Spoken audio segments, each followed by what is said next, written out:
Guys, welcome to my channel, welcome to my show. This video is being recorded for a purpose that, in these many years of exposing the shenanigans of the false apostle Paul, aka Antichrist Paul, uh, as I and some others are also exposing from a good amount of time, as we face fierce resistance from our own brothers and sisters who I lovingly call Paulians, because they accept Paul without a shred of doubt that he is from the Lord.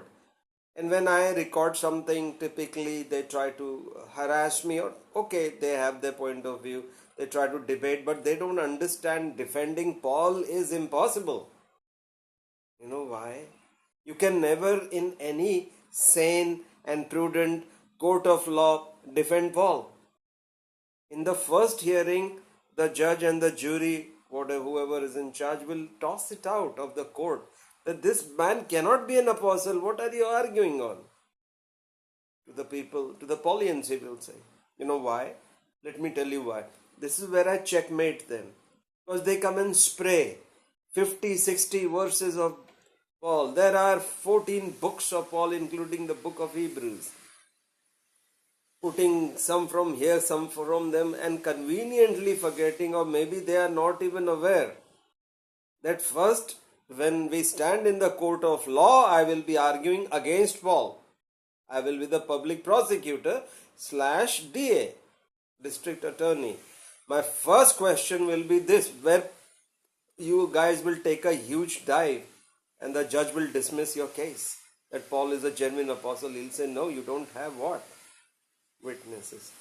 See, according to Bible rules, Old Testament and New Testament, it is imperative and pertinent. I wrote all this for reading it out, so you can use it. I'm likely, and if you don't have it, then please write to me on my it's very hot here, on my email raj.christian157@yahoo.com, and I'll give you all this and likely post it on the description. According to the Bible rules, both Old Testament and New Testament, it is imperative and pertinent for every fact to be established by the witnesses of 2 or 3. This is the first thing I'm going to tell the judge and the jury, that who are the witnesses of Paul. Jesus says this, but where is it? Jesus says this, that we have to have 2 or 3 witnesses in Matthew 18:16. Moses says that in Deuteronomy 19:15. And so it's throughout the Bible. It's the same law, principle or rule, that unless there are 2 or 3 credible witnesses, you cannot accept testimony of anybody based on their own, if they cannot testify for themselves. Paul did. Tell me who's the person who saw the conversion of Paul from a murderer, blasphemer into a Christian, who saw Jesus as coming advent, and then Paul changed. It's his own story, guys. Don't you know Jesus never uttered the word Paul in the whole Bible? Moses says this in Deuteronomy, every matter must be established by the testimony of 2 or 3. Jesus says and repeats in Matthew 18:16, quoting Moses. Jesus was the only Bible Jesus had was the scroll of Old Testament. He taught everything based on that. People have rejected the Old Testament, calling it obsolete and redundant, because Paul calls it. He killed the law of God. He's a nasty man. It's an eternal law. Anyways, we won't go, let this go to 3 hours. I'm notorious for 1 hour videos, but I'll promise you this will stop before 10 minutes. Give me that much time. It's 1/4 of a regular sermon on Sundays, isn't it? Jesus says every matter must be established by the testimony of 2 or 3. He says that in Matthew 18:16. He knew this deception is coming, so he was giving a heads up to us. Question back to these guys who spray 100 verses of Paul. Please hold those verses. First establish if this guy is legit or not. That is if you understand law, that is the first thing which will be asked. And that is the reason nobody replies to me. No CNN, no BBC, nobody, no churches, because they know there is a big hole in their boat, the ship of Paul. First question asks me, who are his witnesses? The judge will get Because you're wasting his time, the jury, the money of the court, everything is getting wasted. And he will say, but you are saying 100 verses of Paul, but who are his witnesses? We do not know. Jesus never uttered the word Paul.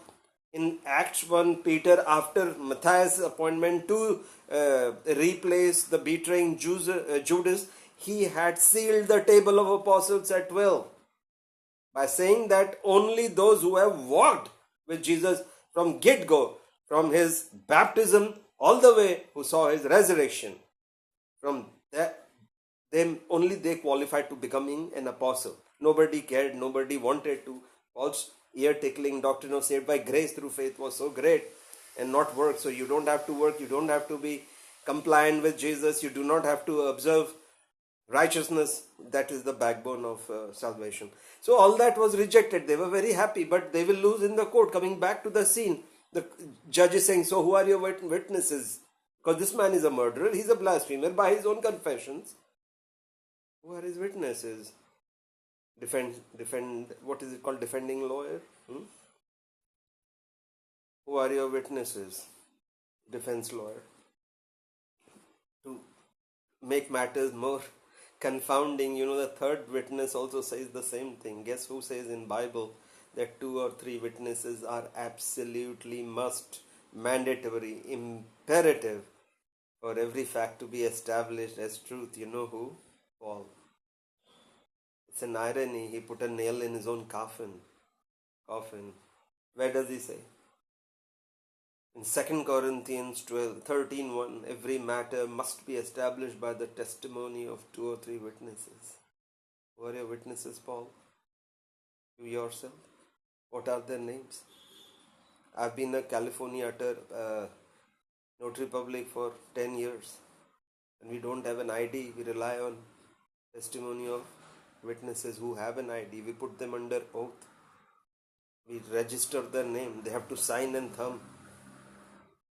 That's the strict procedure, and that is what he's talking about. All has come from here, Bible.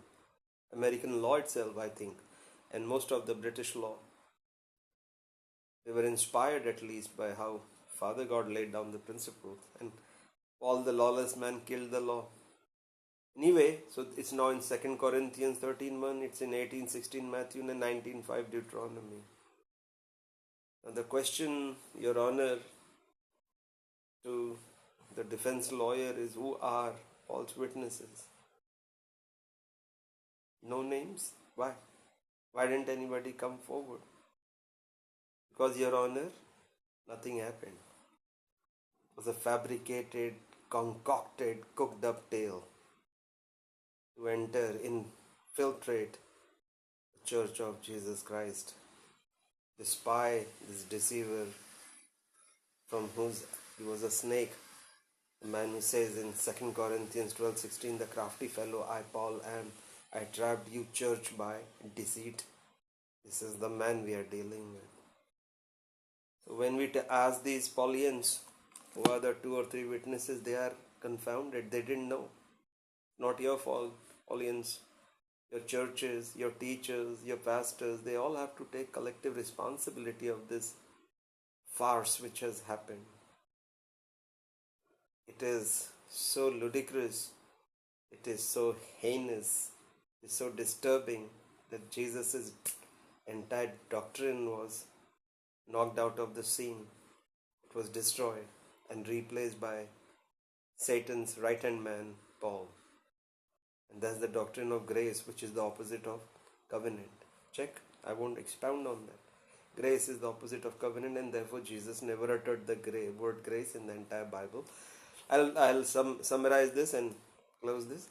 So guys, before they go and pepper you with 2,000 verses of Paul, first ask them, wait, hold your horses. Paul did this, Paul did that. Paul, who's Paul? Who are his witnesses? How can he be accepted without witnesses? Tomorrow then you accept Rajesh Sahu as the 14th apostle. 13th is Paul, 14th is me.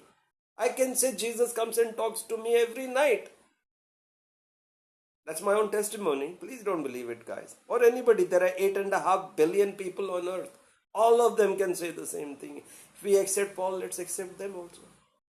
Thank you guys for watching. God bless you.